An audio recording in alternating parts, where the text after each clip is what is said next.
তো hello guys, welcome back to Ripon Mondal blogs. কেমন আছো সবাই? আশা করছি সবাই অনেক ভালো আছো। আর আমি এই মুহূর্তে আছি ব্যারাকপুরে, ঠিক আছে। এইদিকে আমি সিএনজি ভরতে এসেছি, শ্যামনগর যাচ্ছি এই মুহূর্তে।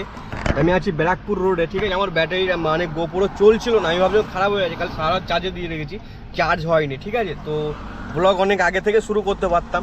সেটা হলো আমি শ্যামনগর চলে এসেছি সিএনজি ভরতে, ঠিক আছে। Shyamnagar CNG pump HP. তো বাবিন এখানে মাঝে মধ্যে এসে ভরায়, ঠিক আছে। বাবিন মাঝে মধ্যে এখানে এসে ভরায়, তো ওইদিকে তো লাইন পড়বে। আর বারাসাতে দুপুরবেলার দিকে সময় মানে সাহস পেলাম না যে বারাসাতে যায়, ঠিক আছে। তো ফাইনালি এই যে পাম্প, সিএনজি পাম্প এইচপি, আর এখানে আছে বসুন্ধরা বৃদ্ধাশ্রম। এটা একটা বৃদ্ধাশ্রম, ঠিক আছে।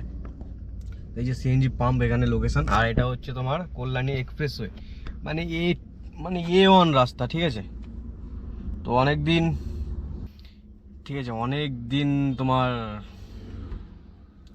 কি বলবো, পরে এলাম, ঠিক আছে। এত দূর আমি এসছি না, একেও টপকে গেছিলাম মনে। আমি একবার এসেছিলাম বাইকে করে, ঠিক আছে, অনেক আগে কল্যাণী অবধি গেছি, সরি রাজুর সাথে, বাইকে না গাড়িতে। রাজু তখন গাড়ি চালাতো, গাড়িতে করে তোমার হচ্ছে কল্যাণী গেছিলাম। তখন এই রোড এরকম ছিল না, সিঙ্গেল রোড ছিল, ঠিক আছে। ডবল হচ্ছিল, আর চারিদিকে গর্ত খানা খন্দ যেরকম হয় আর কি, তো সেরকম টাইপের ছিল। তো এই মুহূর্তে এখানে সিএনজি ভরি। আর তোমার হচ্ছে সল্টলেকে বসেছিলাম অনেকক্ষণ ধরে, ঠিক আছে, ওই পাম্পে। আমাদের ওখানে যে জেসি ব্লকের পাম্পটা আছে, যে ঠিক হয়ে যাবে, ঠিক হয়ে যাবে, গাড়ি আসবে, এই ঠিকই হয় না। এদিকে তোমার হচ্ছে অন করে দিয়েছিলাম যে একটা এইদিকে। তো পাম্প কিন্তু ভালোই ফাস্ট, ঠিক আছে, মানে ফটাফট। আর এখানে এইচপির পাম্পগুলো সব জায়গায় ভালো, ঠিক আছে, ফটাফট হয়ে যাচ্ছে। এইচপির পাম্প যত জায়গায় আছে সব জায়গায় ফটাফট, কোনো ঢিলে হয় না, নিয়েই ফুটতে হবে, ঠিক আছে। ইনড্রাইভও শূন্য। এদিকে আদৌ বুকিং দেয় কিনা যায় না। যাই হোক, রোডটা কাছাকাছি ছিল, মানে লং হলেও তাড়াতাড়ি পৌঁছে যাওয়া যাবে। তো মাঝে মধ্যে যখন ওদিকে ফেসে যাব তখন এদিকে আসা যেতে পারে, ঠিক আছে। তো গাইস ফাইনালি গ্যাস ভরা হয়ে গেছে। এর আবার প্রেসার ছিল না, ঠিক আছে। আমার ট্যাঙ্কি পুরো খালি ছিল। তো 627 টাকার গ্যাস ঢুকেছে। হিসাব অনুযায়ী আরও অনেক বেশি ঢোকার কথা, কিন্তু কি করবো আর। এখান থেকে 20 কিলোমিটার আমাকে মিনিমাম খালি নিয়ে যেতে হবে, সুতরাং এক দাগ যাবে, ঠিক আছে। এয়ারপোর্টের আগে তো মনে হয় বুকিং পাবো বলে মনে হয় না, অন করে রেখেছি সবই। এখন তো দুপুরবেলা, টুকটুক করতে করতে এগিয়ে সামনের দিকে, ঠিক আছে।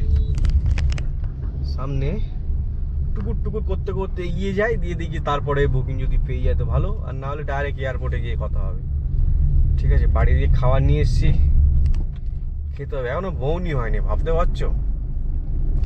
তবু 2-2:30 বাইরে যাই, বউনি হয়নি। আমি খালি এই দিকে আসবো বলে না, ওই দিক থেকে কোনো বুকিং ধরিনি আর কি। মানে ওই দিকের খেলা ছিল, ঠিক আছে। এই না যে দিচ্ছিল না, কিন্তু দিচ্ছিল, কিন্তু ওই দিকের বুকিং ছিল, কলকাতার দিকের। এই দিকের একটা বুকিং না, আমার কাছে সিএনজি ছিল না, সে কারণে। যাই হোক, পেট্রোল 200 টাকার ভরেছিলাম, তো পেট্রোল কাজে লাগেনি, মানে পেট্রোল ইউজ করতে হয়নি। দু জায়গায় আমি চলে এসেছিলাম।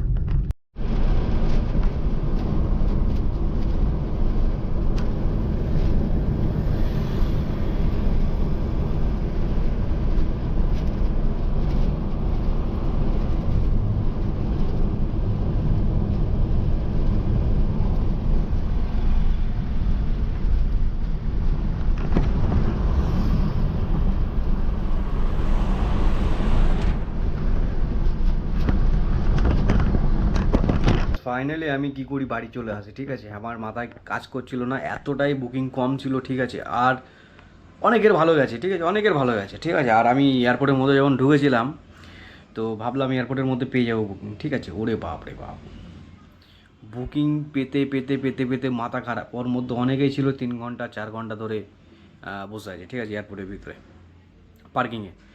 তো আমি ভাবছি পার্কিং না দিয়ে বেরোতে হয়। একদিনের মধ্যে আমার এরকম হয়েছে যে পার্কিং দিয়ে বেরোতে হয়েছে, ঠিক আছে। তো এরকম একটা অবস্থা। তো ব্যারাকপুর গেলাম আমি, মানে ওটা শ্যামনগর গেলাম, দিয়ে ওখান থেকে রিটার্ন এলাম। ওখান থেকে একটা বুকিং ঢুকছিল, ঠিক আছে। শ্যামনগর ওখানে আধা ঘন্টার মতো দাঁড়ায়, তারপর বুকিং পাচ্ছি না, তারপর আস্তে আস্তে করে চলে আসি। রাস্তা তো খুব একটা 20 কিলোমিটারের মতো, কিন্তু রাস্তা 15 মিনিট গাড়ি চালালেই চলে আসবো, ঠিক আছে, এরকম একটা ব্যাপার। 15-20 মিনিটের রাস্তা। তো আমি ফাইনালি চলে আসি। এদিকে চলে আসার পরে ওখানে প্রচুর গরম ছিল, ঠিক আছে, গাছপালা নেই, তো কোথায় দাঁড়াবো। তো ফাইনালি আমি চলে আসি। চলে আসার পরে অনেকক্ষণ দাঁড়িয়ে থাকি বেলঘড়ি এক্সপ্রেসের উপরে, ঠিক আছে। আর ভয় লাগে পুলিশ এসে কোথায় কেস না দিয়ে দেয়, ঠিক আছে। তারপরে এয়ারপোর্টের ঢোকার আগে বাঁ দিকে মানে অনেকক্ষণ দাঁড়িয়েছিলাম, ফ্লাইওভার উঠিনি, ঠিক আছে। তা যখন ঢুকছে না, তাও লাস্টে কী করে এমনি চলে যাই এয়ারপোর্টের মধ্যে চলে, ওখানে নিশ্চয়ই পাবো। তো এয়ারপোর্টের মধ্যে গিয়ে আমার অবস্থা আশঙ্কাজনক। লাস্টে একটা বুকিং নিয়ে সল্টলেকে ঢুকে যাই। সল্টলেকে ঢোকার পরে আর ইচ্ছা করছিল না যে ভিডিও করি, দিনটা এতটাই খারাপ গেছে। আর হয়তো এটাই সম্ভবত প্রথম দিন সুইগিতে ঢোকা, এই সুইগি কেন বলছি, মানে গাড়ির লাইনে ঢোকার থেকে এই অবধি, ঠিক আছে।